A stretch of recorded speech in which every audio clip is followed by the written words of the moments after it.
മഴ പറയുമ്പോൾ പകർച്ചപ്പനിയെ പറ്റി പറയാതിരിക്കാൻ കഴിയില്ല. അതുകൊണ്ട് തന്നെയാണ് സംസ്ഥാനത്തെ പനി ബാധിതരുടെ എണ്ണം കുതിച്ചുയരുന്നു.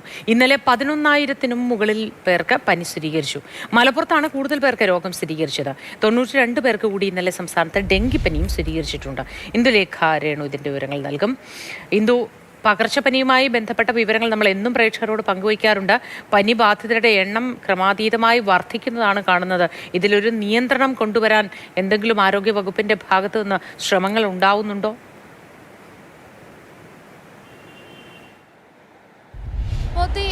സാധാരണ ഈ കാലവർഷം ആ ഒരു സമയത്തൊക്കെ പകർച്ചവ്യാധികൾ, പ്രത്യേകിച്ച് ജലജന്യ രോഗങ്ങളുടെയൊക്കെ വലിയ രീതിയിലൊരു വ്യാപനം ഉണ്ടാവാറുണ്ട്. പക്ഷെ ഇത്തവണ കാലവർഷം അങ്ങനെ കാര്യമായ രീതിയിൽ ഉണ്ടായിരുന്നില്ല എന്ന് പറഞ്ഞാലും ഈ പറയുന്ന അസുഖങ്ങൾക്കൊരു കുറവുമില്ല എന്ന് തന്നെയാണ് പറയേണ്ടത്.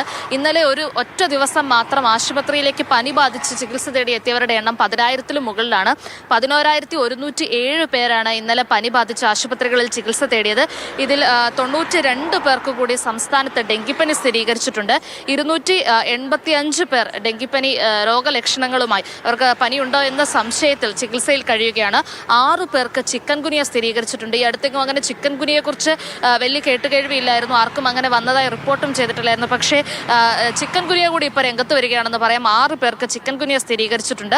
15 പേർക്ക് ഇന്നലെ മാത്രം എലിപ്പനി സ്ഥിരീകരിച്ചിട്ടുണ്ട്.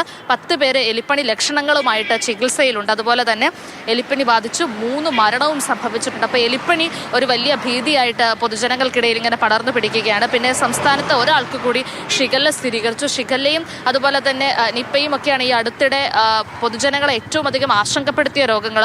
404 പേർക്കാണ് ഈ വർഷം മാത്രം ഷിഗല്ല സ്ഥിരീകരിച്ചത്. ജൂലൈയിൽ, അതായത് ഈ ഒരു മാസം മാത്രം 123 പേർക്ക് ഷിഗല്ല സ്ഥിരീകരിച്ചിട്ടുണ്ട്.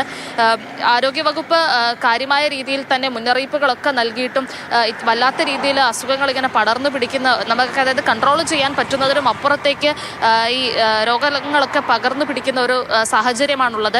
എപ്പോഴും പറയുന്നത് പോലെ തന്നെ ജാഗ്രത തീർച്ചയായും വേണം. യാതൊരു വിധത്തിലുള്ള വിട്ടുവീഴ്ചയും അതിൽ പാടില്ല. പനിയില്ല എന്ന് അവനവൻ വ്യക്തിപരമായി അതിൽ ജാഗ്രത പാലിക്കുകയാണ് ഏറ്റവും പ്രധാനപ്പെട്ടത്.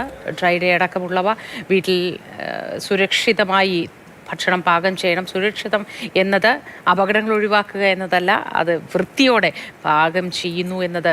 അത് വീടുകളിൽ മാത്രമല്ല, ഹോട്ടലുകൾ അടക്കമുള്ള സ്ഥലങ്ങളിലും ഇതെല്ലാം ഉറപ്പുവരുത്തണം. കാറ്ററിംഗ് സംവിധാനങ്ങളും എല്ലാം, കൂട്ടത്തോടെ മനുഷ്യർ ഭക്ഷണം കഴിക്കുന്ന ഇടങ്ങളൊക്കെ വളരെ വൃത്തിയായി സൂക്ഷിക്കേണ്ടത് അത്യാവശ്യമാണ്. അങ്ങനെയൊക്കെ മാത്രമേ നമുക്കിതിനെ മറികടക്കാൻ കഴിയൂ.